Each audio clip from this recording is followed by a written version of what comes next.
que Elie Wahi a annoncé depuis plusieurs jours sur le départ. L'ancien joueur de Montpellier pourrait devenir le 15e numéro 9 de l'ère McCourt. Un des nombreux numéros 9 à avoir quitté le club après une courte durée. On a de nombreux exemples en tête. Luis Suarez, Victor Vitinha, Cédric Bakambu récemment. Mais justement, on va aujourd'hui faire un récap de l'ensemble des numéros 9 qui sont passés par l'Olympique de Marseille en faisant une tier list. Ça faisait un petit temps qu'on n'avait pas fait de tier list.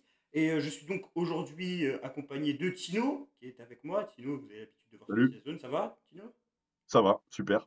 Super. Et on a également un invité aujourd'hui de grande marque. Vu qu'on s'est dit que le sujet des numéros 9 qui sont passés par l'OM depuis le début de l'Arma courte fait beaucoup de débats, il y a souvent eu énormément de débats sur les performances des 9, sur le niveau des 9, la capacité, les qualités que devait avoir un 9 pour performer à l'Olympique de Marseille. On a choisi un chroniqueur de grande qualité qui va avoir cette capacité-là à supporter une vidéo digne de ce nom.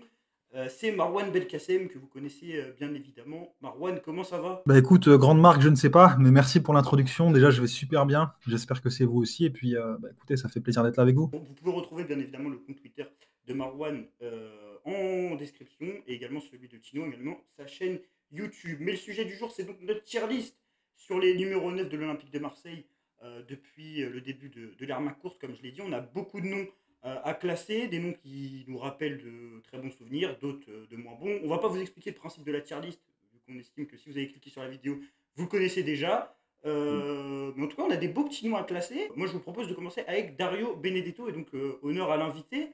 Marwan, Dario Benedetto, tu le mets dans quelle Euh, catégorie?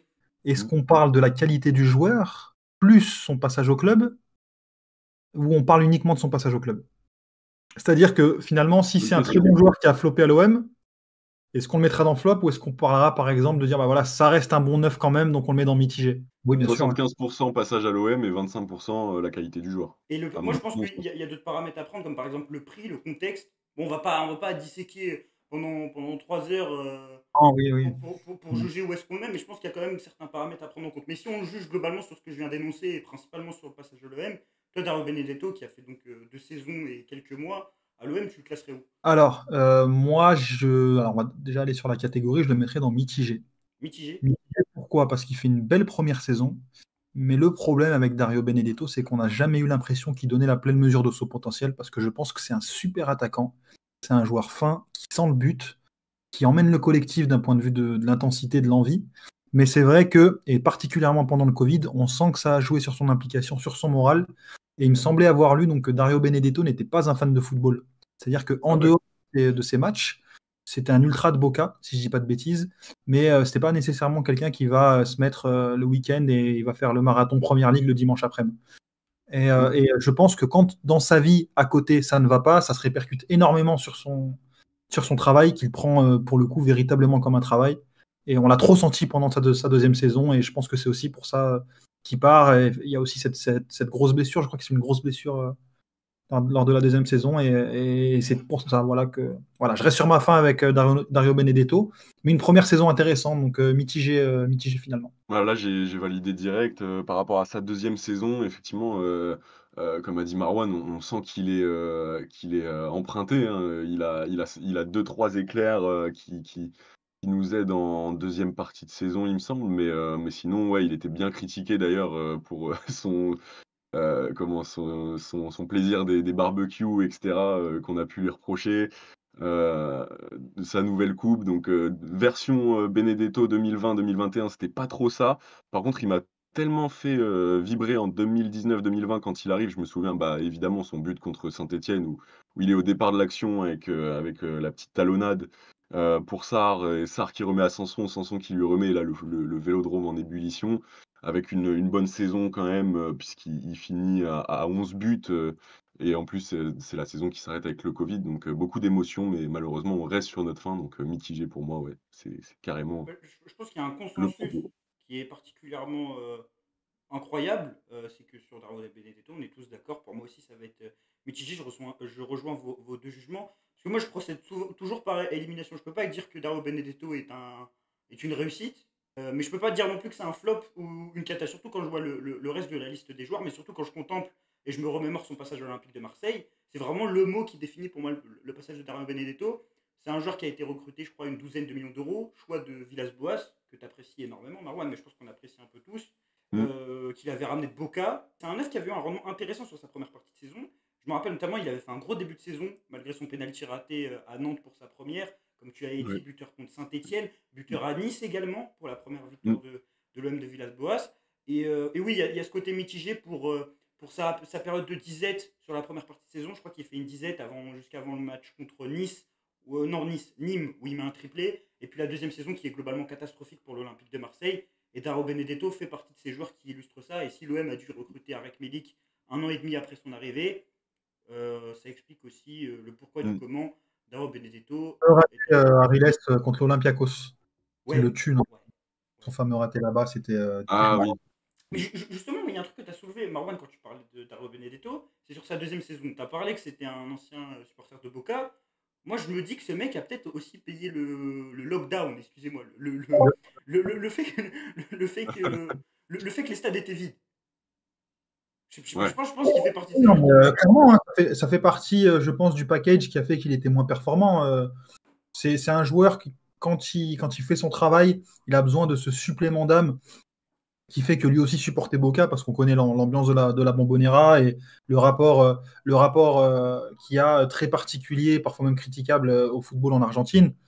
Et c'est vrai que je pense que s'il n'a pas ça, voilà, il n'est pas capable d'aller au-delà voilà, comment dire, du strict minimum, on va dire, en termes d'implication. Bah, Donc, je lui en veux et je lui en veux pas. en tout cas, en Mais termes de statistiques, et je vais te laisser conclure après Tino, en termes de statistiques, ouais. c'est pas dégueulasse sur sa première saison à l'Olympique de Marseille, c'est quand même 11 buts en championnat, ce qui n'est pas négligeable quand on regarde pas mal d'autres neufs dans la liste. Donc c'est 11 buts, la deuxième saison c'est 5 buts, 3 passes décisives. Il a plusieurs fois marqué contre Monaco, je crois qu'il a marqué 3 fois contre Monaco, donc Ouais. c'était pas non plus si mauvais que ça. Et moi, autre image marquante, Marouane, à laquelle je pense que c'est le manque de réussite sur le début de saison 2021, c'est aussi le but dans le Classico contre le PSG qui est refusé. Tu prends ça et tu prends l'Olympiakos. Tu vois, on parle de petits détails sur le passage d'un joueur dans un club ou dans une carrière. Peut-être que s'il met les 2 buts, il fait pas le même passage. En tout cas, on a des buts mémorables en plus que ceux qu'il a inscrits. Je suis d'accord. Bah, c'est vrai, des buts, comme tu as dit, des buts importants. Un triplé contre Nîmes, il me semble. Vous m'arrêtez si je me trompe. Je crois que c'est d'ailleurs là où on lui dit au revoir sur la saison 2019-2020 et bah, pourquoi on reste sur notre fin aussi, c'est le fait, bah, il se fait direct adopter par le Vélodrome et ça c'est dommage. Voilà, les supporters étaient déjà, fans du personnage avant d'être fans, du footballeur et voilà, ça avait tout de la belle histoire, mais finalement ça s'est pas terminé, très, très bien. Bah, justement, pour faire la transition à un autre joueur pour qui ça s'est mal terminé, mais j'ai l'impression qu'il n'y a pas beaucoup de joueurs dans cette liste qui se sont bien terminés. En même temps, ça se termine pas souvent bien lorsqu'on joue à l'Olympique de Marseille. Mais c'est Mmh, Cédric Bakambu, un neuf qui a eu un passage éphémère, peut-être un des passages les plus courts dans cette liste. Une belle opportunité de marché quand il arrive à l'OM. Je pense qu'on était tous assez excités parce que c'était un beau nom. Il vient gratuit après un passage en Chine. Il était annoncé au Barça quelques semaines après. Marouane, Cédric Bakambu, l'international Ouais. congolais, où est-ce que tu le mets dans cette tier list? Euh, Écoute, si je dois directement mettre une catégorie, je mettrais évidemment mitigé, je pense. Mitigé, même si, en tout cas, moi, mon critère principal quand je juge le transfert d'un joueur, c'est pourquoi est-ce qu'on l'a pris et qu'est-ce qu'il a donné ensuite. Et Cédric Bakambu a été pris pour être un joueur d'appoint, je pense, à l'Olympique de Marseille. Et finalement, on a vu que quand il est arrivé, voilà, les quelques années en Chine ont pesé. Il avait besoin d'un peu plus de temps. Et ce temps, on lui a pas donné. Donc, on ne peut pas dire que c'est un flop, malgré le temps. Et puis, surtout, il a mis des buts qui étaient importants. Je crois qu'il en met un contre Lens et un contre Nice. exactement. Lance Des premier buts. match. Lens premier match. Et c'était d'ailleurs, je crois que c'est le meilleur match que j'ai vu sous Sampaoli. Le match à Bollaert, qui était vraiment exceptionnel dans le contenu. Remise Et par Guendouzi, conclut une bonne action, une belle action, ouais, avec, Guendouzi, un 1-2 gigantesque. c'est ça. Et puis ensuite, ce fameux but contre Nice à la fin du match qui scelle la victoire des Olympiens. Et Bakambu, quand on a fait appel à lui, il a globalement répondu présent, même si, voilà, comme je l'ai dit, on a senti aussi qu'il a passé plusieurs années en Chine. Et ce temps, on lui a pas donné. Donc forcément, quand tu arrives avec ce salaire, ces émoluments, son statut, et que derrière, tu ne réussis pas à t'imposer, que ce soit à cause de toi ou parce qu'on t'a pas donné le temps, ça laisse quand même un petit goût amer pour le supporter.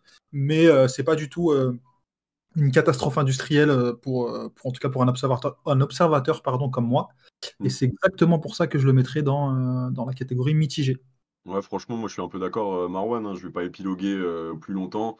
Bakambu, c'est quelqu'un qu'on a eu, 6 mois. Je À part les buts que tu as cités, doit y avoir 2 buts de plus, mais qui sont pas plus importants que ceux de Nice et de Lens, même si Nice, le fait que ce soit la course à l'Europe et que Nice soit un concurrent direct, bah, ça donne une saveur au but encore plus particulière. Franchement, c'est le bon souvenir que j'ai de Bakambu, donc voilà, mitigé, ça me semble pertinent. Je sais pas toi si Ariel, tu d'accord? Bah, moi, en fait, j'ai du mal. Je trouve que c'est un des plus compliqués à classer dans la tier list, surtout par rapport au contexte. Parce qu'on parlait du passage à l'OM.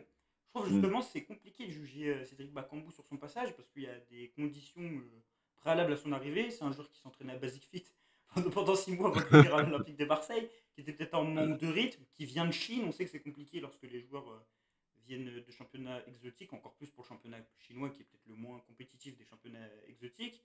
Euh, mais surtout aussi de la manière dont l'histoire a été écourtée. C'est-à-dire qu'il part au bout de 6 mois, dans des conditions un peu bizarres. Bah, ouais, mais est-ce qu'on en aurait eu besoin? C'est ça la question. Ouais, il avait donné une interview, je crois que c'était à Mohamed Eni, c'est ça le pire, où il expliquait son passage à l'OM et son départ, et il expliquait que justement Tudor voulait le garder. Donc est-ce que Je c'était de crois la que c'est faute de Zach Tudor? Nani, non? Non, non, il en a parlé chez Zach Nani, mais il en a aussi parlé chez Mohamed Eni. Et c'est ça qui est compliqué, parce que si on parle en termes de buts marquants, Marwan l'a dit, hein, Nice et Lens, dans la saison Sampaoli, bah, on est sur des moments vraiment décisifs et marquants. Le but Mmh, contre Nice, c'est un match clairement. pour la troisième place à l'époque, voire pour la deuxième place. C'est un but qui est capital à la fin de saison. Mais en fait, il y a le problème. Pour moi, Bakambu, si on le juge sur 6 mois, est-ce qu'on peut dire que c'est une réussite si on part du principe Bah, qu'il a joué 6 mois j'y ai hors de pensé. forme? Même il était pas là, on s'attendait pas à ce qu'il reste 6 mois en fait. Donc, Il est Bah, là, on il est là le s'attendait à ce qu'il souci. reste combien de temps? Parce qu'il vient pour remplacer, pardon, il vient pour remplacer Milik, qui est pas ouf et être là, en soutien de Dieng, il me semble. On s'attendait pas à Oui, ce qu'il mais joue je plus que comprends ça, non? Après, il y a la aussi. Conference League aussi où on joue quelques matchs. Bon, j'ai pas en mémoire de but en conférence. Je me rappelle plutôt d'un raté contre Bâle, par exemple. En fait, c'est vraiment la durée de son transfert, son départ, et le fait que, ben, certes, il a des buts marquants, mais au final, il aura marqué personne. Ouais, c'est Bakambu, vrai. parce qu'il n'a pas eu le temps de le faire en fait. Donc c'est pour ça que, bah voilà, c'est un transfert qui est arrivé. Il a fait ses 6 mois comme il a pu, il n'était pas en forme, mais il a quand même délivré des buts intéressants. Et voilà, donc pas un flop, ni une réussite. Il est Et, passé. et justement, devant ou derrière Benedetto? Bah, derrière, Derrière. parce que, enfin, en fait, le truc, c'est que c'est vraiment deux catégories différentes, parce qu'en soi, tu peux pas vraiment les comparer. L'un est resté 1 an et demi, presque 2 ans, l'autre est resté 6 mois. Il est resté par Benedetto, forcément, parce qu'il est resté plus longtemps, qu'il a mis plus de buts. Mais ça veut pas dire que Bakambu ne les aurait pas mis non plus, on sait pas. Mmh. Parce qu'en plus, après, Bakambu, ça reste quand même un joueur sur lequel tu as fait que tu as pris gratuit. Donc il y a ce paramètre-là qui rentre en jeu. Moi, je pense que le paramètre du transfert déboursé, il est pas mal pour comparer des joueurs qui ont réussi et des joueurs qui ont floppé, hein. Même si les joueurs n'ont pas eu Ouais. la même qualité ou pas eu le même rendement. Et je pense qu'il est d'autant plus intéressant avec Valère Germain, qui est Alors, une des premières grosses recrues de l'ère McCourt en théorie, qui signe après la grosse saison de l'AS Monaco où il livre une saison incroyable comme toute son équipe. Et également 2 ans après une belle saison à Nice. mmh. Valère Germain, je pense qu'on est d'accord, Marouane et Tino, que ça va sur la partie basse. Ouais. Maintenant, pour moi, la Ouais, question à ouais. se poser, c'est est-ce que c'est flop ou cata? Pour moi, c'est flop parce qu'il a quand même, marqué pas mal de buts. Même si ça suffit pas, c'est pas une catastrophe. J'en vois d'autres dans catastrophe. Pour le prix qu'il a coûté en plus, moi je dirais flop, hein. Je sais pas ce que vous en pensez, mais ça sert à rien de le mettre, plus bas que terre, non? Moi, je suis complètement d'accord avec Tino. C'est un flop, il est arrivé gratuitement, si je dis pas de bêtises. Non, non, Germain a été payé 8 millions, Marouane. Ah, 8 millions d'euros, C'est là, pour ça que moi j'hésite sur la cata, parce que c'est 8 millions et c'est non, 500 000 de salaire sur 5 ans, ou 400 000 sur 5 ans. Alors effectivement, le non. salaire, il faut le prendre en compte, mais En fait, bon, déjà, avant toute chose, Valère Germain a subi un harcèlement qui était scandaleux Oui, de c'est la vrai. part de certains supporters et influenceurs, donc pour ne pas le nommer Mohamed Eni. Et je pense que ça a joué. Je pense que ça a joué. Je pense aussi que la période durant laquelle il a été au club, elle a été compliquée sur tous les plans. Mmh. Euh, Après, effectivement, oui, il a pas su, je pense, passer au travers de tout ça et tenter de performer. C'est quelque chose qui n'est pas donné à beaucoup d'attaquants. On va pas se mentir non plus. Mais quand tu passes d'être l'attaquant qu'il était à Nice, je crois qu'il pose 14 buts avant de venir en championnat, à son rendement à l'Olympique de Marseille qui était très faible, je pense que le problème, il était mental. Il y avait un problème peut-être de conjugaison entre Germain et l'OM. Et malgré tout, ça reste pas une catastrophe parce que tu le payes 8 millions, mais c'est aussi que 8 millions, entre guillemets. Il n'était pas venu pour être un attaquant star. On comptait sur lui, certes. Ça Mais dépend de ce que disait Jacques-Henri Hérault, non? moi, Jacques Là, Henri Hérault, notre il en grand a dit test. des choses. Je pense que ce que dit Jacques-Henri Hérault, ça n'engage que ceux qui le croient. On va pas se Ouais. mentir. Donc voilà, mais en tout cas, flop, parce qu'effectivement, non, il a eu un rendement qui était insuffisant. On a tous en tête des moments marquants négatifs de Germain à l'Olympique de Un Marseille. en particulier. Son raté en finale de Ouais. l'Europa League. Voilà, j'étais au stade, je m'en remets pas. Moi, il y a une image aussi qui m'a marqué, c'est quand il abandonne face à Amiens, un retour Ouais, défensif, et sur le retour, Amiens marque. Et il y a plein de Dernier moments match où avant Covid, ouais, je m'en rappelle. exactement. et quand tu Saman vois Ghoddos. en fin de saison ce que ça a donné après le résultat, pour l'OM qui manque à chaque fois de la Ligue des Champions, c'est compliqué. C'est compliqué et je pense qu'il a jamais su en fait dépasser toutes les choses, même injustes qu'il y avait contre lui à l'Olympique de Marseille. Et c'est pour ça que je le mets dans flop, mais pas dans catastrophe, parce qu'on n'est quand même pas non plus sur un risque économique qui est exceptionnel, même si son salaire était très important. Bah, Et puis il a mis des buts quand même. bah, Il a mis quelques buts. Je crois tu peux nous rappeler les stats si tu les as sous les yeux, Tino Ouais, grave, c'est 18 buts en 55 matchs et 6 passes décisives quand même en 3500 minutes sur sa première En saison. Les 55 deux autres, matchs? Ah oui, la ouais. première saison. Bah, justement, moi je vais revenir là-dessus, par rapport aux statistiques, Mm. parce que c'est un autre argument qui, pour moi, doivent faire en sorte qu'on doit l'associer à une catastrophe. Même si dans la tier list on le mettra en flop, c'est mon avis du coup. Je regarde les statistiques. Déjà, pour parler de Germain, globalement, c'est un joueur qui a tellement de moments marquants, négativement parlant. Il y a cette Ouais. image contre l'Atlético Madrid qui restera dans les mémoires. Si on parle de moments marquants positivement, moi j'en retiens que deux. Alors là, quand je repense au passage de Germain à l'OM, j'en retiens que deux. C'est le premier match contre Ostende en Europa League, Ouais. où Mm. justement, je me rappelle, j'avais écouté l'after après, Daniel Riolo le réclamait en équipe de France, et il y avait un auditeur qui avait dit que c'était le nouveau Jean-Pierre Papin, parce qu'il avait mis un doublé et une passe décisive. Et l'autre moment que j'ai en tête, c'est son entrée, je crois, contre Lille sous André Villas-Boas. Où alors peut-être que je Ah me trompe oui, complètement, peut-être c'était parce qu'il était sur le terrain et que j'avais trouvé que c'était un moment marquant pour l'OM, mais je crois qu'il met un but et une passe D. Oui, il met oui, un c'est but. ça. Il fait Non, quelque non, chose un comme ça. but, une passe D pour Benedetto. T'as raison. Et Ake fait une passe D pour lui, je crois. Mais c'est vraiment là quand je repense. Après, je ne me suis pas posé pour repenser à son passage à l'Olympique de Marseille. Mais moi, on est sur un neuf qui a jamais dépassé les 10 buts en Ligue 1, qui fait ses stats essentiellement sur sa première saison, où il dispute 50 matchs, 7 buts en Europa League, il met la moitié sur Mm. les barrages. Et en championnat, il en met 9, mais tu es dans une saison où tu as des Bertrand Traoré qui te mettent je sais pas combien de buts. À Lyon, tu as 3 mecs qui sont au-dessus de 20 buts. À l'OM, tu as aussi beaucoup de mecs qui statent. Et lui, state pas beaucoup sur cette saison-là. Et sur le reste des saisons, je me rappelle pas d'un but de lui dans un gros match, si c'était contre Monaco en 2018. Ah si, il marque 2 fois contre Monaco, un but de la tête à la dernière minute, je sais pas si vous vous en rappelez. Contre Monaco, on gagne là-bas Ouais, 4-3. même Ah oui, Benaglio, il se trouve complet. Mais en fait, pour moi, que ce soit économiquement, on a un joueur qui est resté 5 ans, qui est resté un boulet, et statistiquement, je pense que ça pouvait être une cata, mais je pense qu'on sera sur un des derniers flops, en tout cas. Autre joueur qui aurait peut-être pu empêcher la signature de Valère Germain à l'OM, qui n'a pas été recruté sous ma courte et qui a peut-être été une des premières grosses erreurs du projet, c'est Bafé Gomis. Et là, je pense, Marwan, qu'on va commencer à cocher la case réussite. On se c'est une régale. réussite. C'est une réussite. Bafé Gomis, je crois qu'il vient gratuitement, si je dis pas de bêtises. En prêt, en prêt. En prêt, Ouais, pardon. et Fancy prend De tout son Swansea. salaire. Et donc gratuitement. Et donc il vient, il pose sa vingtaine de buts dans une saison mais extrêmement compliquée. C'est celle où Rudy Garcia arrive en octobre, il me semble. Saison très compliquée. Il sort l'OM de gros bourbiers, comportement impeccable, leader dans le vestiaire, vraiment très très bon. Mais là où je vais différer avec toi, c'est que pour moi, c'était pas une erreur de le laisser partir. C'était pas une erreur de le laisser partir. Pourquoi ? Parce qu'on a ce débat uniquement parce que derrière, on l'a remplacé n'importe comment, comme souvent à l'OM, où finalement on se met à réécrire des histoires parce que l'après est souvent largement pire que la veille. Et Bafé Gomis, il met 20 buts, mais il en loupe 20 aussi. C'est qu'il a eu énormément de ratés aussi à l'Olympique de Marseille, ce qui n'est pas déconnant. Voilà, il a mis 20 buts et on ne peut pas lui enlever. C'est une bonne saison de sa part. Mais c'est vrai que dans un moment où tu voulais aussi élever les objectifs du club après une saison très compliquée, moi, je trouvais pas ça déconnant de Il y avait partir un sur. teasing sur le gros neuf aussi, Marwan. Tu te rappelles, Il y avait un team sur le gros neuf, Oui, c'est du marketing. donc pour moi, il fallait en fait upgrade entre guillemets. Et simplement, sauf que Gomis, si tu mets pas 9 titulaires à l'Olympique de Marseille avec le salaire qui va avec, ça allait être compliqué. Donc pour moi, c'est pas aberrant. On aurait pu le garder, il n'y a pas de souci. Mais c'est pas aberrant de l'avoir laissé partir vu ses émoluments et vu aussi l'ambition qu'il y avait à l'époque. Donc forcément, c'est grave, mais a posteriori, et je trouve ça un peu facile personnellement de dire ça. Est-ce que vous pensez que, pardon Ariles, est-ce que vous pensez qu'il aurait performé par contre, en dehors de tout ça, en 2017-2018? C'est-à-dire que là imaginons, plongez-vous dans une saison avec Gomis et en buteur 2017-2018, moi je Oui. pense que ça fonctionne de fou. Non, mais Et il faut me rappeler le coach, j'ai une mémoire catastrophique des années. Rudy Garcia, en fait, Rudy, ouais.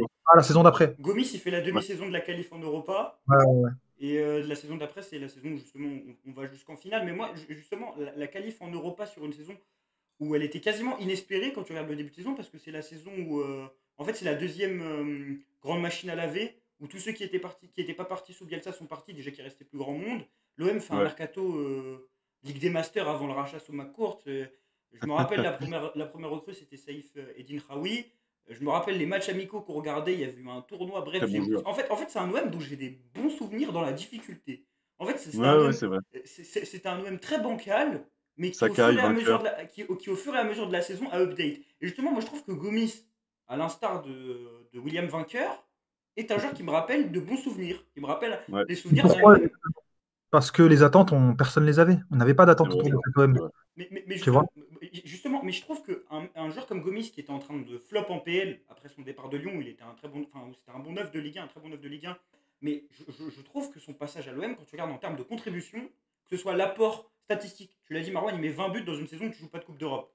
Et 20 Ouais. buts en Ligue 1, c'est pas. C'est très fort. Hein. C'est Très fort fort. quand même, c'est respectable. Moi, je veux aussi parler C'est de vrai. son apport dans le jeu. Mais c'était un joueur qui, de haut but, me marquait vraiment. C'est Ah bah oui. le profil de Bafé Gomis. Son Et apport aussi aux autres individualités. Florian Thauvin, qui en parle toujours dans ses interviews.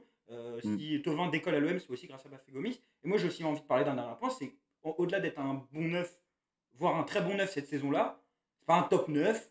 Moi, je trouvais que c'était un très bon leader de vestiaire, un très bon capitaine. Parce qu'il bah avait, oui. il avait le brassard et c'était le leader de cette équipe. Et moi, globalement, je ne peux pas dire que c'est MVP parce que pour moi, il y a au-dessus en termes de niveau et en termes de passage. Mais moi, franchement, c'est un neuf dont je garde que des bons souvenirs. Et je me Il rappelle y en par a exemple beaucoup de cases. le Classico où on prend 5-1, Mm. bah, il n'était pas sur la pelouse. Tu sais, c'est un truc qui me marque, c'est que ce jour-là, il n'y avait pas Bafé Gomis. Et d'ailleurs, c'est un des rares matchs qu'il doit rater cette saison-là.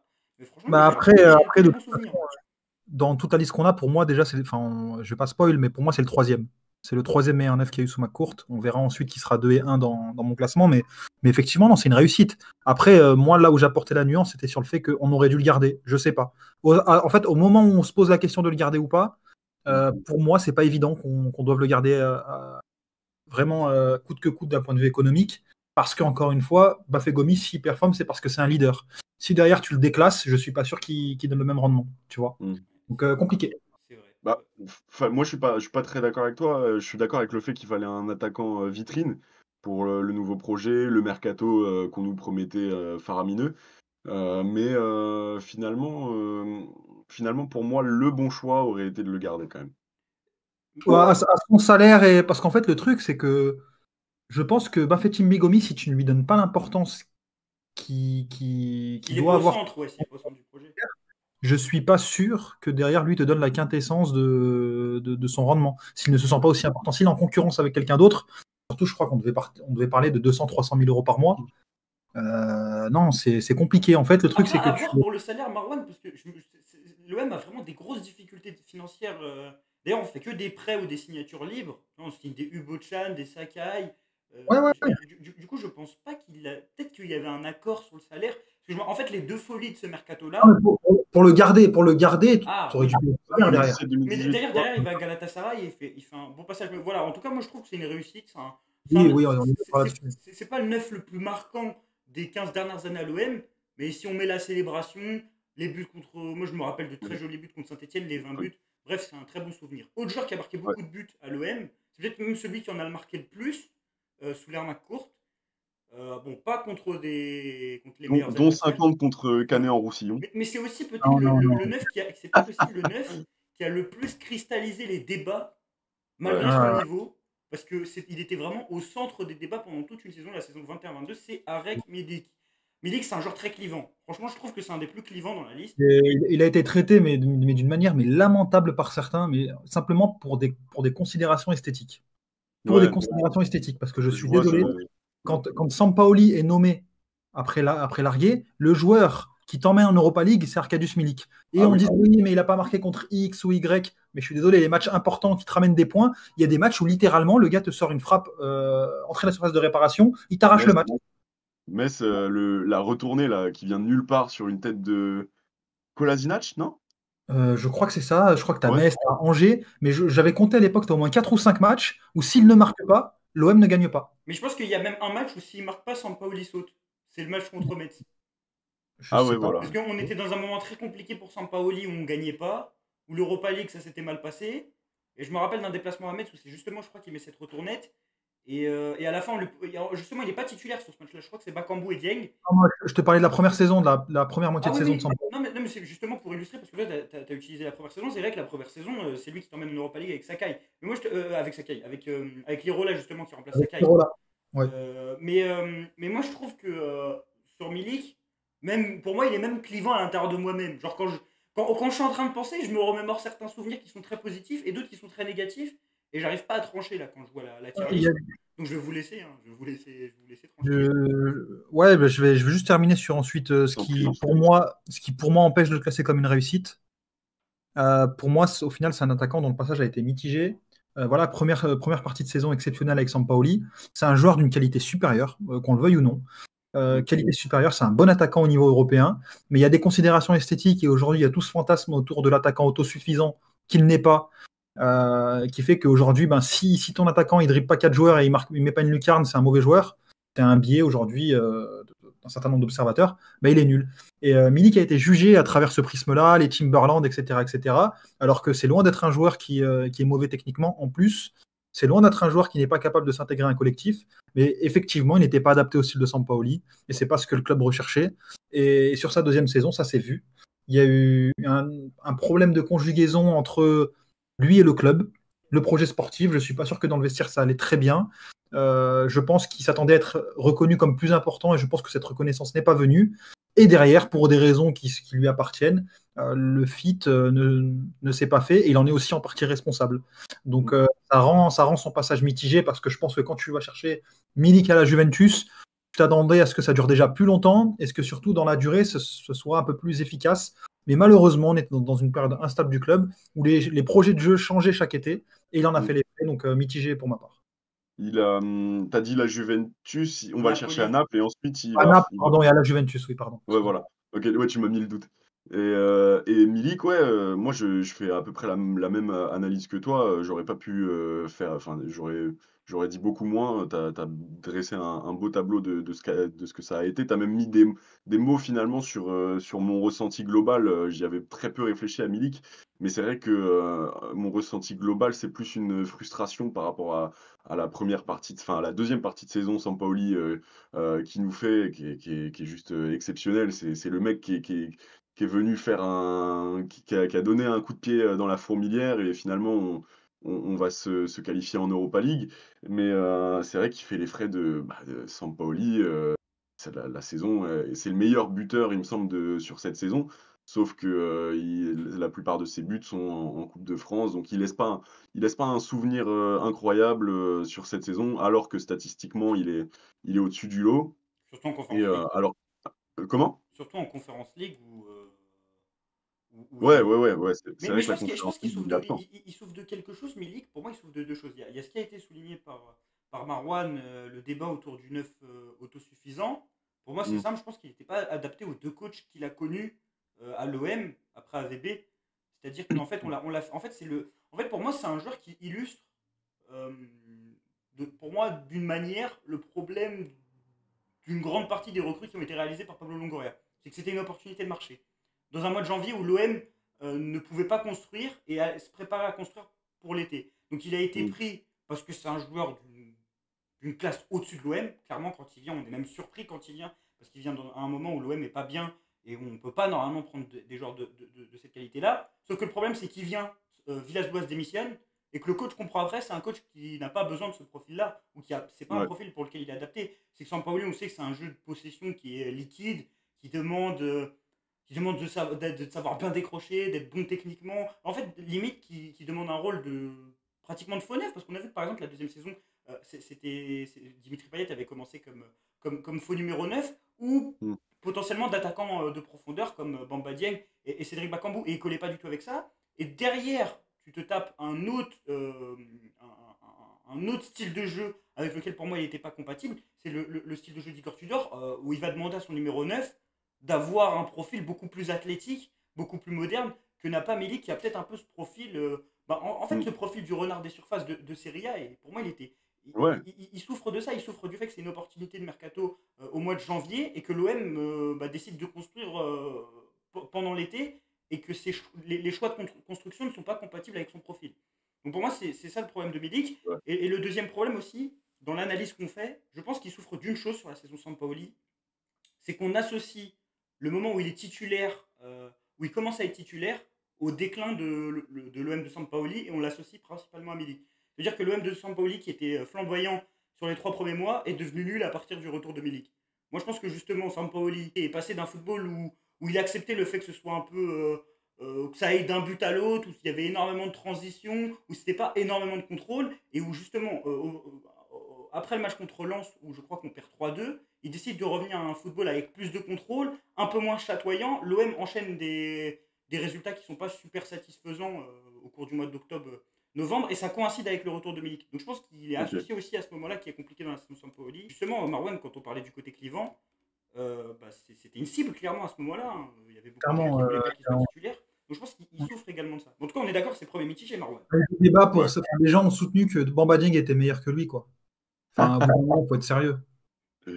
Ouais. en tout cas, c'est mitigé, non? Oui, c'est mitigé, bien Premier sûr. mitigé. Mais Mitigé. tu vois que Bamba Dieng, c'était quand même avec Sampaoli, ça fonctionnait plus, et c'est ce qui a permis d'ailleurs à des guignols de dire que Dieng était meilleur. Ça a Mais fonctionné. Je suis désolé, hein, mais Bamba Dieng ne me marque pas sous Sampaoli. Je trouve son apport négligeable. ah ouais, Il y a eu des ratés contre Galatasaray, notamment. Bah, il y a eu beaucoup de c'est mensuétudes vrai. autour de ça. Justement, parlons de Bamba Dieng. Parlons de Bamba Dieng. Bamba Dieng, dans cette liste, vous le mettez où? Je pense qu'il y a un truc à prendre en compte sur Bamba Dieng, c'est qu'on n'attend rien de lui au moment où il est pris. Bah, exactement pour ça que je le classe dans les réussites. Il est arrivé pour une bouchée de pain du Sénégal. On l'a revendu 10 millions d'euros à Lorient. Voilà. C'est vrai. Sur pas grand-chose. On va pas se C'est mentir. QFD. Même, Donc, il mérite en Coupe de France sous Nasser Larguette.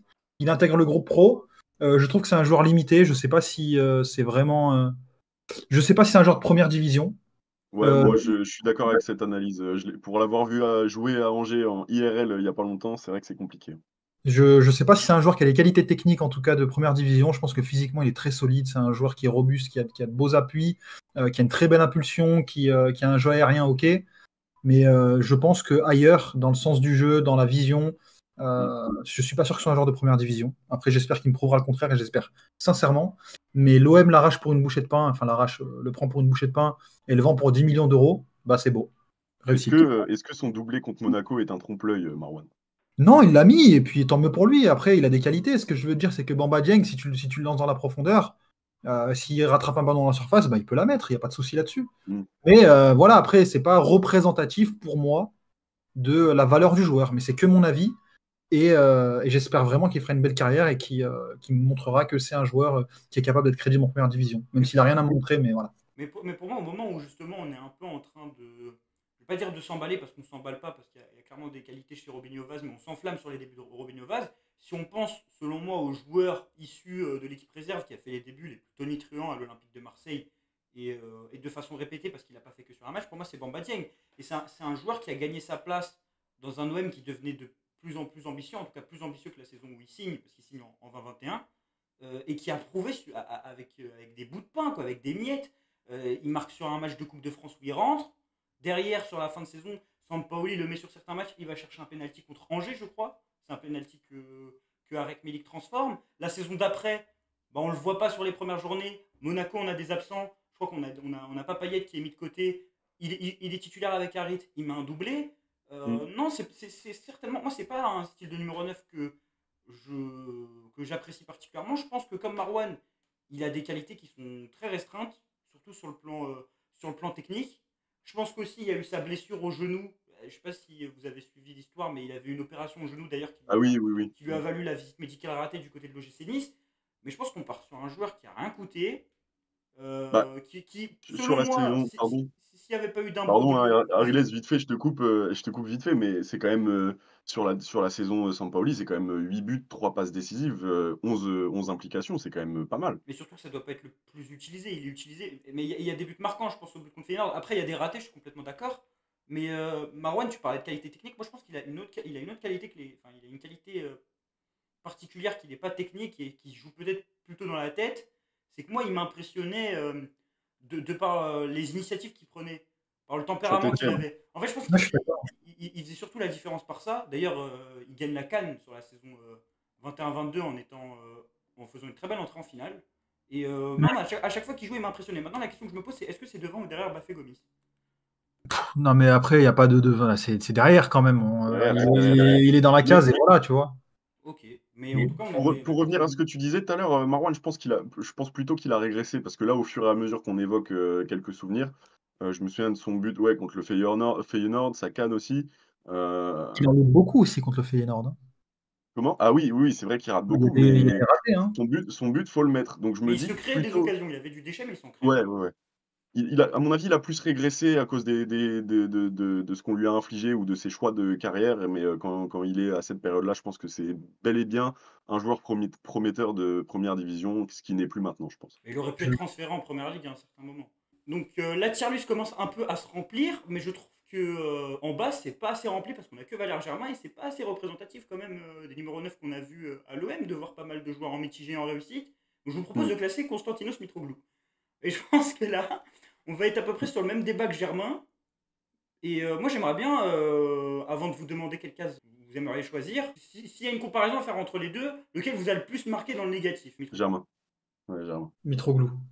Ok, donc je vous laisse, c'est un duel, on est sur l'équipe 21, allez-y. Bah non, moi Germain parce que mais ça doit sûrement être un biais cognitif malheureusement parce que, Mitroglou c'est quelqu'un qui m'a marqué par ses alors je vais dire un truc négatif donc c'est assez paradoxal dans mon discours. Effectivement, il a énormément de ratés, mais paradoxalement, ce qu'a été le joueur d'ailleurs, à l'Olympique de Marseille, un paradoxe à lui tout seul, il allait mettre des buts, un peu farfelus, enfin pas farfelus, mais dans sa contribution au jeu, parfois, je le trouvais, pertinent. Je sais même pas pourquoi, ça se trouve, c'est des souvenirs qui sont, absolument erronés, mais dans ce que j'ai de l'image des 2 joueurs, moi, je garde beaucoup plus de négatifs de Valère Germain, mais ça peut peut-être rejoindre ce qu'on disait tout à l'heure. Peut-être que Germain, l'image que j'ai de Germain est influencée par, toutes les critiques qu'il y a eu, autour de lui, et alors que Mitroglou est un joueur un peu plus romantique, à l'OM pourtant.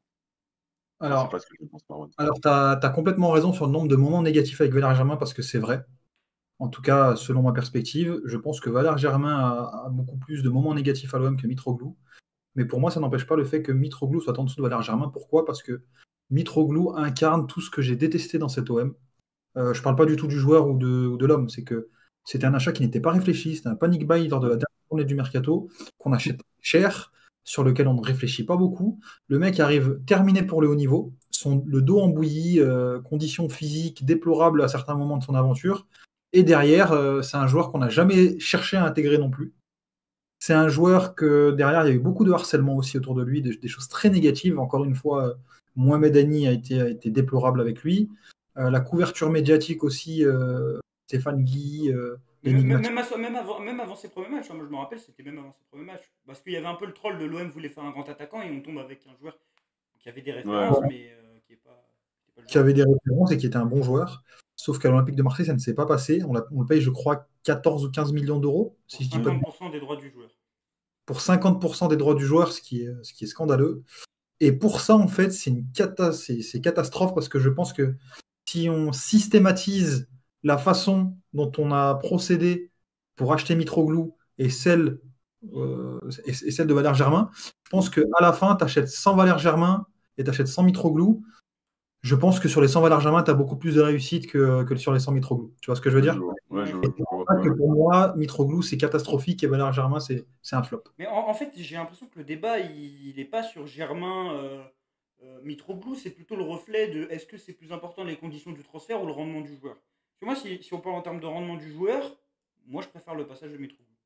Parce que, bon, après, peut-être parce que j'ai moins vu sa silhouette sur le terrain, vu qu'il fait que 2 saisons véritablement et que Germain en fait 4 voire 5. mais parce que j'ai plus de moments marquants pour Mitroglou positivement. Par exemple, le match Lyon. contre Monaco, la deuxième saison. Lyon, où bon, si le match. Si il n'y a pas un arbitrage un peu chelou sur la fin du match qui fait que Memphis Depay marque de la tête alors qu'il y avait faute sur lui, alors qu'il y avait. Mitroglou devait mettre un doublé, mais que l'arbitre a préféré siffler un hors-jeu inexistant. Je Ouais. pense à quoi d'autre? Je pense à. Même son premier match contre Strasbourg, je me rappelle, il arrive blessé, comme tu l'as dit, Marouane, et je crois qu'il met un but ou un doublé sur son premier match contre Strasbourg. Il doit mettre un but ou un doublé. Il met un C'est pas le but. triplé sur un match de Coupe de France. Donc, c'était mauvais, hein, c'était mauvais globalement. Mais en termes de performance sur le terrain, je préfère le passage de Moi, Mitroglou. quand je l'ai vu, je l'ai jamais vu catastrophique sur le terrain. Ah oui, Je oui. l'ai vu avant, Oui, mais j'ai l'impression bon en fait, joueur. d'avoir jamais goûté à Mitroglou à l'OM. Je sais pas s'il était capable de le faire, mais il m'avait l'air quand même bien entamé physiquement, alors qu'il sort d'une saison honorable avec Benfica pourtant. Moi, je pense que c'est juste Ouais. un joueur qui arrive mort à l'OM. Enfin, il était mort dans le film. D'ailleurs, en fait, il y a juste à voir sa carrière juste après. Il a pris sa retraite assez tôt, je crois. Ouais, ouais. Mais voilà, moi, en fait, le débat à avoir, c'est qu'est-ce qui prévaut sur l'autre entre les conditions du transfert et la performance au club. Et je pense que c'est vrai que les conditions du transfert sont assez catastrophiques. Maintenant, est-ce qu'il faut le Ouais. faire payer aux joueurs, Marwan? Moi, non, mais j'ai pas l'impression de lui faire payer. Pour moi, c'est vraiment dans l'empreinte qu'il laisse, finalement. Mais Parce que cette empreinte, elle est liée aux attentes, elle est liée aussi à ce qu'on a ressenti par rapport à ce transfert-là. Et cette part-là, tu peux pas la dissocier du rendement du joueur. Parce que sinon, ta tier list, voilà, on regarde combien de matchs, combien de buts, et on l'a fait comme ça, tu vois. Donc on met derrière Valère Germain. Donc pas Kata. Donc c'est Ah, pas Kata, pour moi. Pour moi, c'est Kata. Kata. Kata. Ouais, Kata. Bon, on va aller sur Ouais. Kata. hmm, C'est vrai. Oui, oui, on est quand même sur une catastrophe. Oui, ouais, ouais, c'est catastrophe industrielle alors. ouais, catastrophe industrielle. Il y a des entrées parfois, enfin bref, je préfère En même parlant plus. d'entrée, laisse-moi faire ma transition, sinon en parlant d'entrée. Vas-y. Un joueur qui a eu une entrée mémorable dans un match que l'OM a perdu 3-0, étant donné Ah, qu'il a dribblé 4 Parisiens sur une action, qui nous a laissé des souvenirs mémorables en dehors des terrains et sur les terrains. Et Clinton NG, c'est un joueur qui est quand même Petit resté un malin. peu de temps à l'OM, 16-17, 17-18, 18-19, ça fait 3 saisons. Euh, Ouais. En fait, je sais pas où le placer parce que pour moi, je peux pas le mettre flop, Clinton NG. Bah si, si, si. En fait, c'était un comment? C'est un joueur, Mais il met ses buts, tu qui vois. arrive de Tottenham. En fait, il arrive pas mid, mais on se rend vite compte que c'est un mid et au final, vu qu'on a 2 mids en attaque, sous Rudy Garcia 2017-2018, il finit titulaire par la force des choses et au final, il a beaucoup de chance et il score. Et est-ce qu'on l'attendait là? Non. Donc c'est vrai que j'hésite entre flop et mitigé, mais c'est pour ça que j'hésite, en fait. Moi, j'ai le Je souvenir peux d'un. apporter aucune réponse au débat. En fait, non, en fait, c'était un joueur de complément, moi, globalement à l'OM. Et même, il avait pas été. Enfin, si, il avait peut-être été recruté comme titulaire, mais il sortait d'une saison très compliquée à Non, Tottenham, ouais. où il avait pratiquement pas joué. Et je sais pas, moi, c'est pas un joueur qui me laisse une impression. C'est vrai qu'on a en souvenir, Marwan, quand on parlait d'images marquantes, l'extérieur du pied, par exemple, contre Ouais, mais l'Atlético ça, c'est Madrid les en réseaux finale. sociaux. Mais par Ouais. exemple, je repense, moi, quand je repense à Clinton NG, je me rappelle d'un mec qui met quand même ses buts de temps en temps, donc qui peut être horrible sur certaines entrées, mais que moi je qualifierais pas comme flop en fait. Moi je le mettrais pas sur la partie du bas. Je sais pas ce que t'en penses. Franchement, pour moi, c'est des années noires pour l'Olympique de Marseille, dès que je pense à ces gars-là. Clinton NG, comme tu l'as dit, il a mis ses buts. Je me souviens d'un match, je crois qu'il met un doublé contre Angers, si je dis pas de bêtises. Amiens, Il met un but contre Angers. c'est Ouais, Amiens, je crois. non, Euh, non, non, non, il a raison, c'était au Vélodrome contre Ah oui, Angers. ah oui, oui, bah, il a quand même plusieurs doublés alors. Ça va. Ouais, mais bon, au final, c'est quand même assez maigre. Et le truc, c'est que quand tu vas le récupérer, tu t'attends pas à ça. Mais en même temps, en fait, le truc, c'est qu'avec Clinton NG, on s'est attendu à quelque chose. Puis ensuite, on a compris que ça allait pas être le cas. Et finalement, après, il nous a resurpris. Parce qu'il n'était pas si nul que ça, finalement. Il a fait quelques matchs. Mais bon, ça reste quand même mitigé. Je crois qu'il n'a pas coûté très cher. Je ne sais plus combien est-ce qu'on le paye. Autour de 10 7 millions? millions. 7 millions? Ouais. Voilà. Pour moi, C'est c'est plus un un. échange avec Nkoudou que 7 millions en vérité. Parce C'est que vrai, ouais, en les plus. opérations ça annule. Mais tu vois, là, je suis en train de Ouais. regarder ses stats. C'est quelqu'un qui était remplaçant parce que le nombre de matchs n'est pas au représentatif des minutes jouées. Première saison, 4 buts en 22 matchs. Deuxième saison, 7 buts, 3 passes D en Ligue 1. Là, je parle essentiellement en Ligue 1. Et 3 buts la dernière saison où il doit quasiment pas jouer. Franchement, moi, c'est un joueur. J'ai des images marquantes de Clinton NG là, quand j'ai en tête. J'ai le Oui, match oui, contre Nice, le 4-2 où on revient, c'est lui qui est titulaire neuf. ouais. J'ai un match dont personne ne doit se souvenir et dont je dois être un des rares à me Dijon? souvenir. C'est un déplacement à Bastia, 16-17. Ah C'est ouais, 2 mois après l'arrivée de Rudy Garcia et c'est un match qui nous permet d'enchaîner une 4e victoire d'affilée et d'être 5e de Ligue 1. Alors qu'on mais avait son vécu. calma. Alors que, Ouais, ouais, mais bon. et il met une clim à la dernière minute. Ouais, J'ai des ouais, ouais. images positives, mais après j'ai des entrées très négatives en tête. Il y a l'Europa League 17-18 où il fait des entrées intéressantes. C'est Bah, Konyaspor, c'est lui qui va chercher Konyaspor, le c'est but lui. là, à la con. Salzbourg, c'est lui. D'ailleurs, on parlait de Salzbourg, mais Germain, en termes de souvenirs catastrophiques, c'est le retour à Salzbourg où il rate 95 occasions. À l'inverse, à l'aller, NJ fait plutôt un bon match. Nice aussi, Mm. il marque pas contre Nice NJ juste après. marque en plus. NJ Il marque marque contre Nice au ouais, à l'aller, hein. retour. À l'aller et au retour, je crois. Ça se trouve, on invente des buts là, tout à l'heure. Non, mais Salzbourg, Non, mais Salzbourg, il après, les marque gars, zéro à bon, l'aller. enfin, on va pas faire 20 minutes sur NJ, quoi. C'est Mitigé. un joueur Allez, quelconque à mitigé. l'OM, en soi, non? Franchement. Flop. Moi, T'as dit quoi, Non. Marwan? Moi, je mettrais dernier mitigé. Ouais, moi mais aussi, je mettrais dernier mitigé parce que en fait, par rapport justement au rapport, attente, et rendement, je trouve que finalement, il a mis les buts, qu'on attendait de lui et ciao, quoi. ouais, je sais pas, moi. Après, il est Tu quand voulais même le devenu mettre un flop? peu ridicule à la fin, quand même. Mais Ouais, c'est vrai. franchement, pour moi, c'est mitigé à la limite du flop. Et en fait, ce qui sauve le fait que c'était pas un flop, c'est qu'on était tellement mauvais à cette époque que lui a fait quelques éclaircies, mais c'était vraiment, vraiment un joueur quelconque. Ouais. Parce que finalement, Germain a plus, contribué que NJ, mais finalement, on voit à quel point c'est cruel. Ouais, Ah mais si, si, si. après, je pense que c'est les moments négatifs aussi qui Ouais, comptent. voilà. Germain, il arrive pas pour être aussi important. Enfin, il arrive pour être plus important que NJ. NJ, t'es vraiment dans des saisons claquées. Franchement, c'est dur, NJ. C'est dur. Mmh. En fait, c'est ça c'est ça qui est paradoxal, c'est qu'on dit saison claquée, mais la saison 17-18 et 16-17 à laquelle il participe, en fait, il y a que la dernière qui est très mauvaise, mais en fait, c'est claqué pour les 9. C'est que l'OM tourne bien en 17-18, c'est peut-être un des meilleurs OM aussi sur les 15 dernières années, parce qu'on fait finale d'Europa League, et en termes de points en Ligue 1, c'est incroyable. On n'est pas bon contre les gros, mais pour les 9, c'est compliqué. Je crois qu'il commence même pas neuf à l'OM. Je crois qu'il est repositionné ensuite. Ouais, Parce sûrement. Oui, qu'il peut-être, jouait, il jouait peut-être. sur l'aile droite quand il part de Lyon. Déjà, bravo à eux pour l'avoir vendu. Je crois qu'ils le vendent 15 ou 20, je sais plus. Ouais, Euh, masterclass. bravo à eux. Mais je crois qu'il vient il est droit à l'OM. Ouais. Exact. On Il est va, replacé en France, c'est sous Villas-Boas, si je dis pas de bêtises, mais je veux pas dire. on passe à un autre joueur qui n'était pas neuf avant d'arriver à l'OM. Enfin, si, même s'il joue un peu Axel à l'Inter, mais il était pas neuf, il est arrivé gratuit. C'est Alexis Sanchez. C'est un des joueurs qui a Oh! laissé une belle impression à l'OM. Il a fait qu'une saison. Moi, je pense que ça Très va. grande réussite. Bah, une grande réussite quand même, je pense. Ouais. Des Il n'y a, buts pas- y en a Ligue pas un des débat Champions. MVP. Non. Même pas. Non, non, non, Non, non. parce qu'on va parler d'Aubameyang derrière. Aucun suspense. Ah oui, d'accord. Donc, on va pas parler en fait d'Alexis Sanchez. On dit juste non, mais je pense on peut aller plus vite. On va dire quoi Alexis Sanchez Non, en mais MVP. si tu veux, maintenant que j'ai spoil, on peut faire Aubameyang tout de suite et revenir sur Alexis après, c'est comme Vas-y, tu oui, veux. c'est très bien. De toute façon, je pense que c'était le débat principal. Je pense que c'était ce débat-là. On peut parler des deux en même temps, en fait. On peut faire soit les deux en même Je, temps. je- Ouais. Ouais, Pourquoi, ouais, allons-y. Marwan, pourquoi, selon toi, c'est au bas au-dessus de 76? Parce que déjà moi, si quelqu'un me dit que c'est Alexis Sanchez plutôt qu'Aubameyang, je respecte l'avis, sincèrement. Mais Aubameyang, j'ai vu un niveau de jeu que j'avais rarement vu pour un 9 à l'OM depuis très longtemps. C'est un joueur, on l'a vu retourner des matchs contre Villarreal, des actions de grande classe, des finitions qu'on avait. Moi, sincèrement, je crois que j'ai jamais vu ça à l'OM. Des joueurs qui finissent avec autant de finesse devant la cage. Je pense à des petits piquets, je pense à vraiment une science du but. Voilà, en tout cas, au moins depuis Mamad, j'avais pas vu ça. Donc, sincèrement, son total de buts sur la saison aussi, c'est pas son importance dans le jeu sur la deuxième partie de saison après son démarrage poussif. C'était exceptionnel. Je pense que c'est un attaquant de très bon niveau européen qu'il est devenu au cours de sa carrière. Et ce qu'il plombe, malheureusement, c'est la saison de l'OM, quoi. La saison de l'OM qui est catastrophique. Ouais. Mais gros respect parce que je sais pas où est-ce que l'OM aurait terminé s'il n'avait pas été là.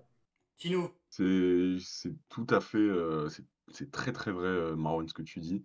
Je pense Alexis Sanchez était un avant-goût, en fait, d'Aubameyang. Ce qu'il arrive, c'est un joueur d'un différent calibre de ce qu'on a eu, avant, par le passé et en fait, il est capable de ces éclairs de génie. Il fait des trucs incroyables, mais il est pas il je pense que vous vous souvenez de ces moments où Alexis Sanchez nous énervait par son manque de finition. Alors effectivement, il a des buts, mais parfois, il croquait, il faisait pas, il y avait un timing qui était pas bon. Face à la cage, je parle, hein, pas dans le jeu. Après, il y Face à avait la une cage, dépense sur un match, Alexis Sanchez, au terme de voilà, pressing, c'est c'était ça. assez fou.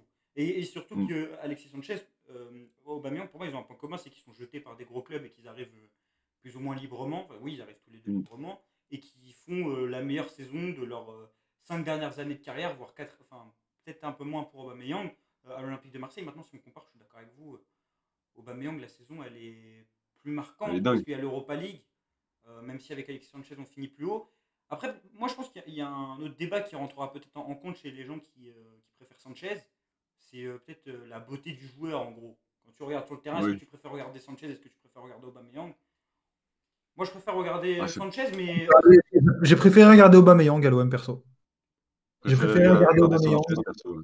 mais Mais il y a un Vas-y, truc qui est Marwan. important à dire aussi sur Sanchez Ariles, c'est j'ai l'impression qu'il était là, mais que émotionnellement il n'était pas là. ah oui. Mm. Après, Euh, après, je pense que c'est le caractère du joueur aussi, tu vois. C'est pas que genre ouais, viser mais l'OM, ça mais compte, tu vois. Il n'y a Ça pas eu compte. cette Moi, connexion avec le Vélodrome comme avec Oba, il c'est n'y a vrai. pas eu cette connexion. J'ai pas l'impression qu'il a vraiment kiffé l'OM, tu vois. ah, Mm. moi, je pense qu'il a Mm, kiffé, mais juste qu'il le montre pas. Je pense qu'il est juste comme ça. Ah ben, en tout cas, dans le ressenti qu'on a de l'autre côté, et puis surtout sur le terrain, j'ai l'impression il avait parfois un côté individualiste. Ouais. C'est Je- vrai. et moi, c'est un truc que j'aime pas trop. Parce que c'est quand tu as des mecs qui montrent ouvertement que s'ils n'ont pas marqué le but, ça les embête, enfin, dans le sens où dans un match, tu sais pas des mecs qui vont féliciter de l'autre côté, des coéquipiers. Mm. Parce qu'un mec qui est embêté de ne pas avoir mis un but, ça arrive et c'est normal, et au contraire, ça peut même être positif. Mais quand c'est que ça et que tu as que du négatif et qu'en plus la greffe émotionnelle ne prend pas, moi je t'avoue que du coup j'ai beaucoup aimé Alexis Sanchez à l'OM, mais il manque du coup cette greffe pour que je me dise ah, l'année d'Alexis Sanchez, on s'en souviendra.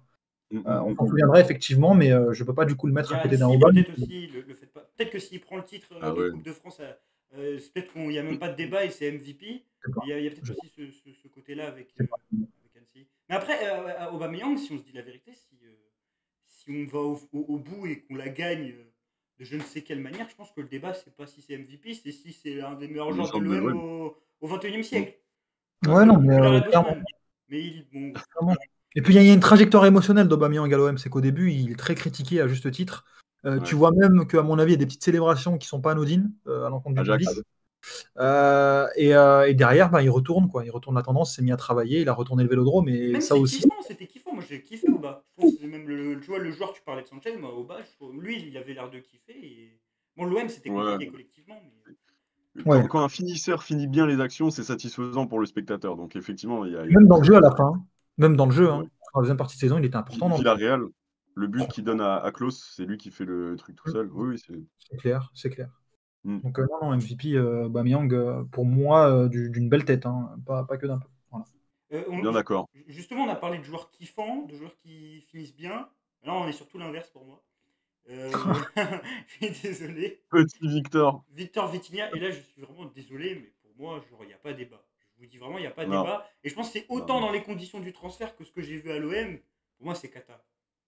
Ah, mais c'est Pour moi, c'est catastrophique. Kata, mais quand je dis Kata, en fait, il y a tellement d'éléments à énumérer pour expliquer pourquoi Victor Vitinha est une catastrophe à l'Olympique de Marseille que je les oublie là. Il y a le prix Enfin, du transfert, le tournant que ça représente pour le projet, où pour la première fois sous Longoria, tu peux mettre 30 millions sur un numéro 9. Tu es dans une saison où tu es en liste potentiellement pour gagner la Coupe de France, potentiellement même pour le titre, parce qu'on n'était pas si loin du PSG, et qu'il y a des moments dans la saison où tu te rapproches du PSG en termes de points, et peut-être qu'il te manque ouais. ce joueur en plus pour faire la différence, parce que tu avais les moyens, tu avais des noms qui étaient évoqués juste avant. Je crois que l'OM rate, je crois que l'OM rate Trossard. C'était pas pour C'est jouer ça. neuf, mais de base, il fallait un offensif, c'est passé de milieu offensif à neuf. Il y a Terem Moffi qui, selon moi, aurait fait bien mieux que Vitinha, tout simplement. Ouais. Et au-delà de ça, il y a les ratés, les moments marquants en termes de ratés. Sur ces 6 premiers mois, les seuls buts qu'il met, c'est contre 3, c'est parce qu'il joue contre Adil Rami. Et puis, en fait, il y a eu un moment, une brèche, c'était sous Marcelino, je me suis dit, tiens, ce mec, il a pas énormément de qualité. Il nous a pas montré de belles choses depuis qu'il a l'OM, mais Marcelino a peut-être réussi à le transformer en un bon numéro 9. Finalement, Marcelino n'a fait qu'un mois à l'Olympique de Marseille. Et pour moi, c'est Ce une n'est pas un catastrophe. magicien. C'est une catastrophe. Il part au bout d'un an, il coûte 30 millions Ouais. d'euros. Sur le terrain, il n'est Ouais. pas bon. C'est clairement une catastrophe parce que tu l'achètes très cher. Si les bonus avaient été activés, ça aurait été le plus gros transfert de l'histoire de l'Olympique de Marseille, je pense. Mm. C'est pas à voir avec Payet, les détails, je les ai pas. Mais Et c'est aussi une catastrophe dans sa gestion. Parce que je suis désolé, je serais peut-être à contre-courant, mais c'est pas un mauvais joueur. C'est pas un mauvais joueur parce que, quoi qu'on me dise, il y a des choses que quand tu les fais dans un championnat professionnel de football et au Portugal notamment, Ah, j'avais on va déjà avoir un vu. débat là, Marwan. Ouais, je sais bien, mais je l'ai vu au Portugal, ce n'est pas un mauvais joueur, sur tous les plans, d'accord? Je l'ai même vu quelques fois au Genoa, il a quelques fulgurances, mais je pense que c'est un joueur qu'on a tué mentalement à l'OM. Et d'ailleurs, j'ai parlé en interne avec certaines personnes, et ces personnes-là reconnaissent allègrement que son intégration à l'OM a été catastrophique. Tu le lances à Nice, derrière tu le tues. C'est pas forcément, je crois, un joueur que veut Tudor, si je dis pas de bêtises. C'est un joueur qui a été pris en grippe rapidement par les supporters, mais de façon scandaleuse. Mais vraiment, je crois que lui, c'est le joueur qu'on a le plus harcelé en Olympique de Marseille, et ça a été fait de manière scandaleuse par des gens qui ont énormément de visibilité. Ça l'a comparé à un handicapé, ce qui est un manque de respect, que ce soit pour lui et pour les personnes à mobilité réduite, et globalement toutes les personnes qui ont une pathologie. C'est scandaleux ce qui a été fait autour de lui. On allait le voir en vrai alors qu'il était en terrasse avec sa famille. Ah C'est ouais, vraiment catastrophique. On le voyait, dès qu'il loupait un but, il était dans un état pas possible. Donc, c'est de la faute des gens. Mais bon, après, lui aussi doit être capable de passer au-dessus de ça quand on est genre Le professionnel. Vélodrome l'a chouchouté de temps en temps. De temps en temps, oui, c'est vrai, mais je pense que ce qui se passe sur les réseaux sociaux quand à son âge et surtout quand à sa trajectoire, c'est-à-dire un mec qui est arrivé sur le tard dans le monde professionnel, t'as pas vraiment la même vision. Donc ça, c'est ce qui le dédouane, d'accord? La gestion lancée directement contre Nice, on n'a pas vraiment pensé à son intégration sous Tudor. Derrière, on le met, il y a des fois, il aurait dû enchaîner, il n'a jamais enchaîné. Après son match contre 3 avec Marcelino, je crois qu'il n'enchaîne pas. Donc il y a beaucoup de choses qui ont fait que quand tu as un profil comme le sien, où tu es avant tout un joueur qui use les défenses, parce que c'est vraiment un joueur qui use les défenses en termes de volume de jeu, c'est un joueur qui était capable de, sur des demi-occasions, envoyer une lourde et mettre une frappe qui te surprend. Donc évidemment, c'est pas rentré à l'Olympique de Marseille, et je ne vais pas réécrire l'histoire. Mais quand tu as un joueur dont le profil technique requiert que tu sois en confiance et que tu as ce contexte-là, ben, tu deviens catastrophique. Et il a été catastrophique à l'Olympique de Marseille. Et quand tu achètes un joueur à 30 millions d'euros, tu dois le mettre dans d'autres conditions. Ça n'a pas été fait. Et encore une fois, comme Mitroglou, il incarne tout ce qu'on ne doit pas faire, je pense. Et j'espère que les erreurs, on ne les répétera pas. Mettre de l'argent sur un joueur dont on ne réfléchit pas au contexte à l'Olympique de Marseille, dont on ne réfléchit pas à l'intégration sportive, et derrière, qu'on ne protège pas vraiment. Donc derrière, il n'a pas su faire malgré toutes ces conditions contraires. D'autres ont réussi dans d'autres contextes, malgré des conditions contraires. Lui, il ne l'a pas fait, donc il en est aussi responsable. Et c'est pour toutes ces raisons que je pense que c'est un transfert catastrophique à l'Olympique de Marseille. Tu es en train de dire, Marwan, qu'il faut bloquer les numéros portugais, là? Non. Non, pas du tout, mais le truc, c'est qu'il faut, il faut qu'à chaque fois, en fait, pour moi, l'alignement entre un directeur sportif, le président et l'entraîneur, il doit être là pour les transferts, quoi. Ouais. Et je pense pas que ça a été fait. Je suis pas sûr qu'il y ait Moi, Igor j'ai Tudor. l'impression qu'il n'a pas été recruté pour Tudor. Ben oui, Moi, j'ai l'impression que limite, on savait déjà que Tudor n'allait pas rester au moment où il a été recruté. Parce que, en fait, le seul truc qui colle, c'est le pressing.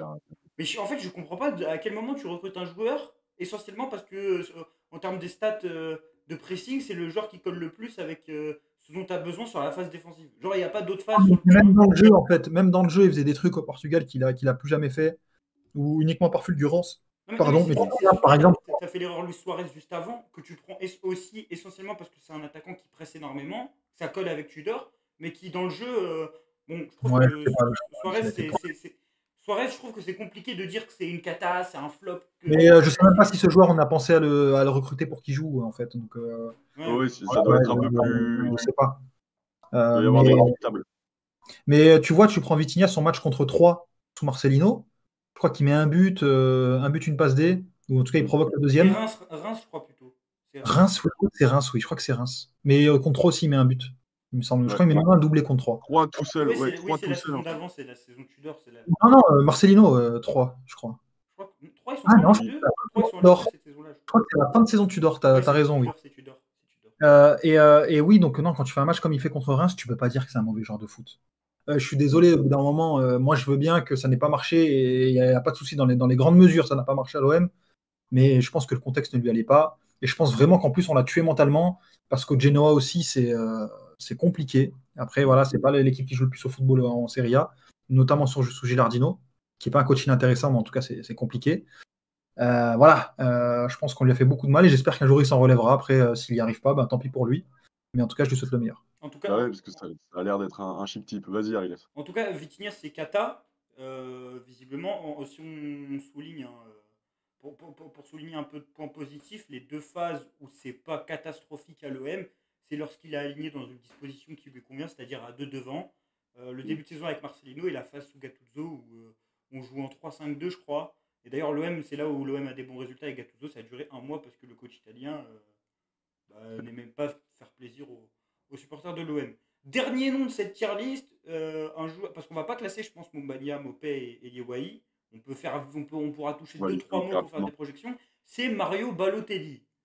Mario Balotelli qui a eu un passage aussi très court à l'Olympique de Marseille, aussi éphémère lors de la saison 2018-2019. Il devait déjà signer 7 mois Mm. auparavant, dans une saison qui est catastrophique pour l'OM, et ça a peut-être été un peu l'éclaircie de la deuxième partie de saison, non, Balotelli, Tino? Ouais.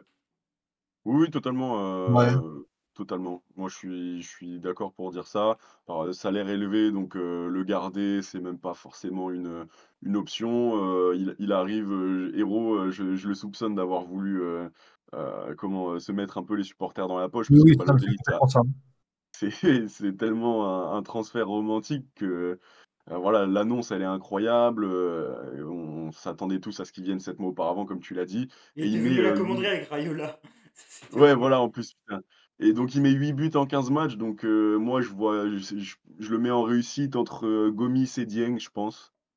Voilà, il a fait son taf, il est venu faire son show et il est reparti, voilà et le rideau est tombé. C'est ce que je dirais Euh, sur Balotelli. Franchement, alors il a fait ses perfs, il n'y a pas de souci. Mais encore une fois, quand je juge un transfert, je juge sa globalité et je vois pas ce qu'il a apporté à l'OM. Je vois pas ce que l'OM a fait de plus avec ou sans lui. Ouais, J'ai beaucoup aimé le voir, hein, il n'y a pas de souci, mais pour moi, voilà, c'était vraiment un maquillage dans une saison catastrophique. Je suis totalement Pas de- d'accord. Et c'est pas de sa faute. Il mmh, était payé, je crois, proche d'1 million d'euros par mois sur les 6 mois qu'il faisait. Il n'est pas resté ensuite. C'est un transfert que je trouve inutile. Et c'est pas de sa faute, encore une fois, mais c'est vraiment un transfert que j'ai pas aimé parce que, en fait, on arrivait, on nous mettait le guignol qui danse sur scène. Pour schématiser, quand je parle de guignol, je parle vraiment de, pas ouais, l'insulte, de la marionnette de guignol, la qui fait un marionnette, ouais. voilà, c'est ça la marionnette. On nous distrait et finalement derrière, ben voilà quoi, ça ne fonctionne pas et je trouve que c'était du maquillage utilisé par Jacques-Henri Hérault, beaucoup trop cher et qui n'a pas eu en plus d'importance sportive à l'OM. Donc Je suis en train de regarder ses 8 buts en 15 matchs, Balotelli. Il met quand Mmh. même ses buts, il y a quelques moments Bah, marquants. Il y a par exemple le but contre Saint-Etienne où il y a la célébration selfie. Mais c'est vrai que moi je suis ouais. complètement d'accord avec ton analyse. la célébration selfie. Attends, mais regarde, tu te souviens de la célébration selfie? Ouais, Célébration selfie, on nous l'a recyclé pendant des semaines. Ça allait sur 4-3-3, le ouais. club en avait des stats. Mais en fait, Mmh. c'était vraiment du maquillage, ce transfert. Du market. Mais après, Marwan, là où je suis pas d'accord, c'est que, Mais dis-moi. il te donne des buts, que tu arrivais pas à mettre. Je me souviens Ouais, que, mais ils servent à rien au l'OM était final. Ils En servent fait, à rien. ouais, il sert je crois qu'on finit 7ème, je crois, un truc comme ça, 7-8. ouais, ouais, bien sûr. En Non, fait, non, non, en fait, on finit cinquième, ce qui est pas si dégueulasse que ça. Enfin, si, par rapport à la saison passée, par exemple, on finit huitième ou septième. Mais t'as mmh, tellement d'écart avec Lyon et Monaco, et en fait, t'existes pas toute la saison, quoi. T'as jamais oui, oui, existé. mais ils servent à rien, mais dans le sens des résultats, concrètement, ils servent à rien, effectivement. Mais par contre, pour le supporter qui on vivait un enfer. Il est venu, il a eu cette entente avec Thauvin qui était un peu marrante. Et alors effectivement, ça a servi, à un dirigeant d'abrutir son peuple, mais moi je suis tombé dans le piège et au final il a rendu un peu plus, belle, cette saison, je pense. Ouais, Je mais sais pas vous. franchement, quand tu te poses en tant que supporter, Moins moche, pas plus belle. Moins moche. Oui, pardon. quand tu déconnectes effectivement des variables que j'ai dit, ouais, je suis d'accord avec toi. Après, c'est vrai que moi, j'ai du mal à pas prendre la globalité du transfert, quoi. Mais Mmh. je comprends, non, ça se défend, hein, ça se défend. Du coup, on met quelle catégorie, du coup? Réussite ou mitigée? Parce que c'est pas Bah, Moi, je facile. vais bien mitigé à Tino. Je allez, veux bien. j'accorde le mitigé à Marwan. Mais on le met où? T'allais le mettre réussi, toi, Tino, de base? Moi je voulais le mettre, ouais, réussite, mais parce que j'ai vraiment vécu cette saison en tant que supporter, mais avec du Ah, recul, effectivement, faut. Qu'est-ce que tu en penses toi, Ariles, et ton Non, pouvoir de décision? pour moi, c'est mitigé, mais en fait, je me pose la question d'où. En fait, pour moi, Balotelli, ça doit être comme Bakambu. Mais tu vois, est-ce qu'on le met au-dessus de Benedetto ou pas? C'est la question que je me pose. Parce que si on parle en termes de ratio match-but, c'est quand même incroyable, 8 buts en 15 matchs. Ah ouais, ouais? mais d'accord, mais pourquoi Surtout faire? sur un joueur qui joue pas du tout sur les 6 premiers mois. Ouais, mais pourquoi faire, quoi, Du franchement? coup, c'est la question devant ou derrière Bakambu. Devant, devant, devant. Marwan, Euh, Vas-y, devant. devant.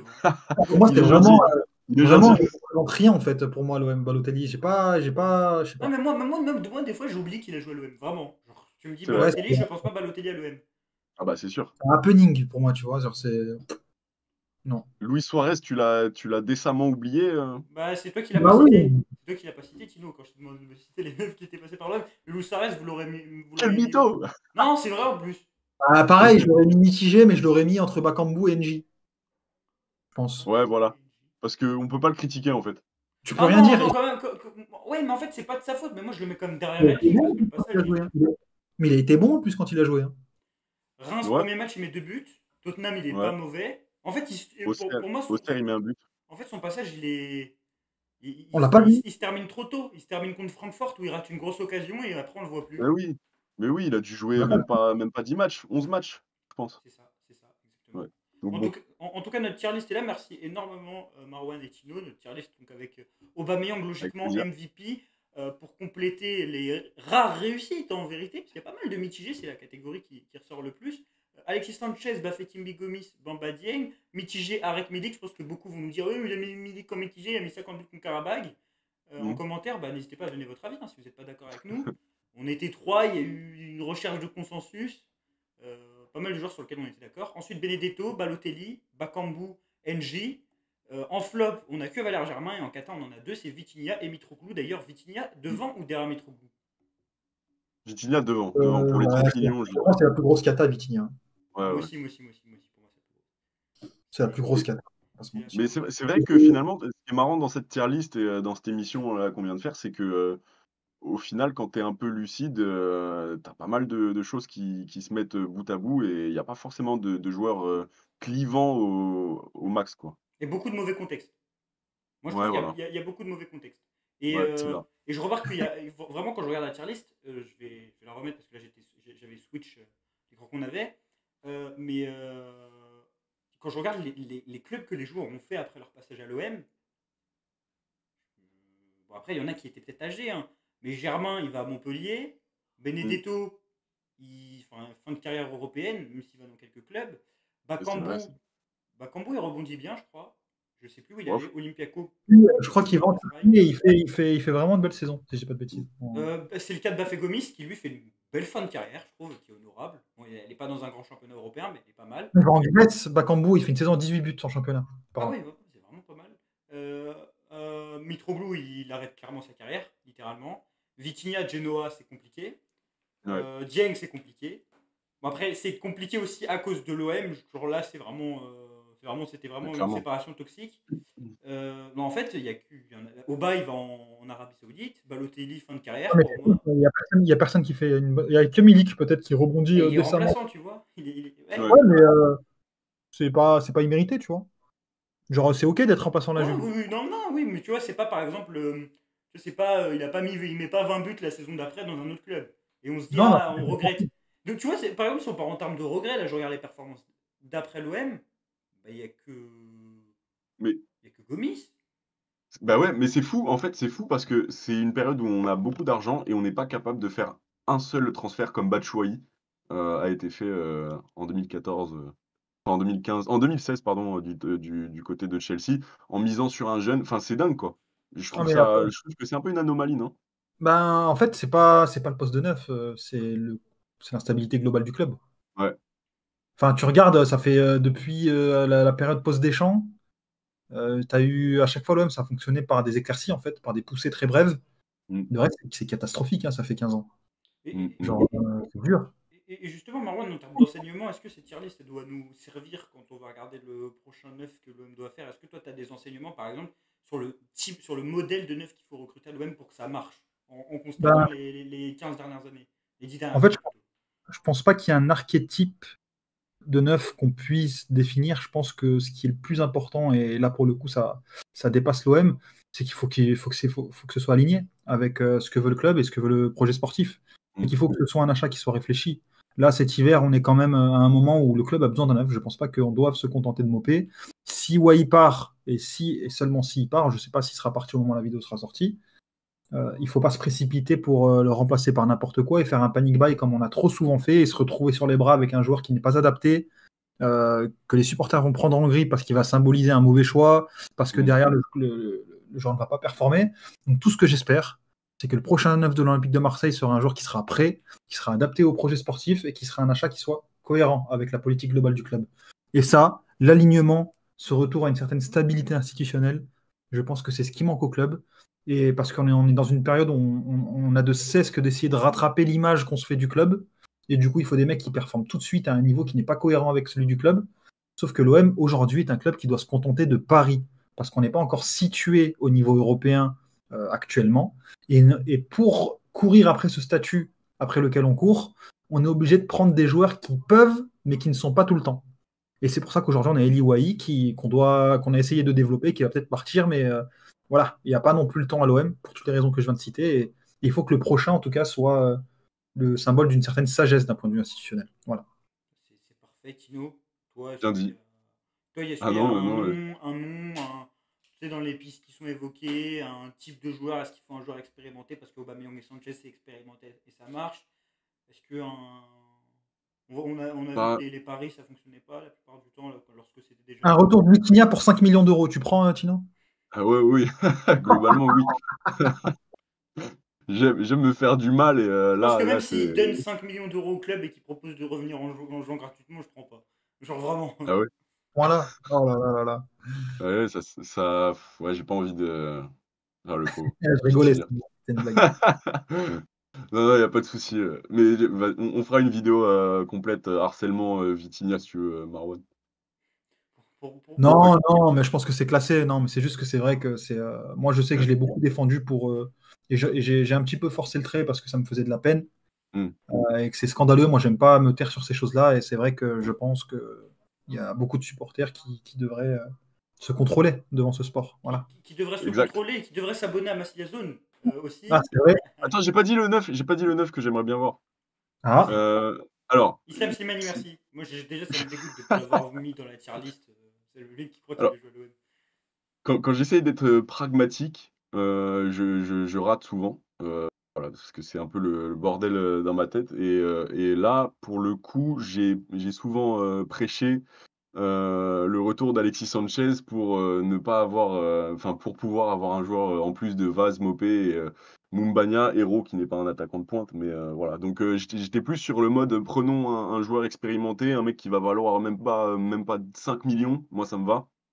Mais finalement, quand j'ai regardé le trait d'Erwan là sur Twitter, je me suis dit que Ferguson, ça avait tout l'air d'être tout Blessé. toute la bonne idée en fait. Ouais, Je sais, il est pas mal blessé, mais c'est vrai que c'est un beau profil. Après, je pense que pour l'OM, ça va être compliqué vu les clubs qui sont intéressés. c'est ça. En tout cas, je vous remercie énormément, surtout Marwan, parce que tu étais l'invité de cette vidéo. N'hésitez pas à aller suivre Marwan. Je pense que vous le suivez très certainement déjà si vous avez Twitter sur son compte Twitter. Il y a également son compte Blue Sky. On mettra les deux liens en description. Merci beaucoup pour Merci tes Marwan, analyses. vraiment. Ouais. c'est à vous, les gars. Et n'hésite pas à repasser hein, sur la chaîne pour Avec plaisir. Tino, merci beaucoup. Tino, tu as fait une vidéo. Dernièrement, tu as fait deux vidéos qui sont très intéressantes. Il y en a une sur la saison OM de Marcelo Bielsa, qui marche pas mal d'ailleurs, et que je vais mettre en lien parce qu'elle est exceptionnelle. Et autre vidéo qui est Merci. également exceptionnelle et qui est d'un très bon niveau. Tu as interrogé un footballeur qui était à Palestinien. Gaza au cours des 13 derniers mois et qui a donc livré son récit des événements horribles qui ont eu lieu Exactement. dans la bande de Gaza au cours des 13 derniers mois. Donc n'hésitez pas à vous abonner à la chaîne, à liker la vidéo, à aller consulter les contenus que je viens d'évoquer, surtout la vidéo sur le footballeur palestinien, parce que Merci j'ai Ariles. beaucoup apprécié. Et puis on se dit à la prochaine, et allez l'OM! Allez l'OM.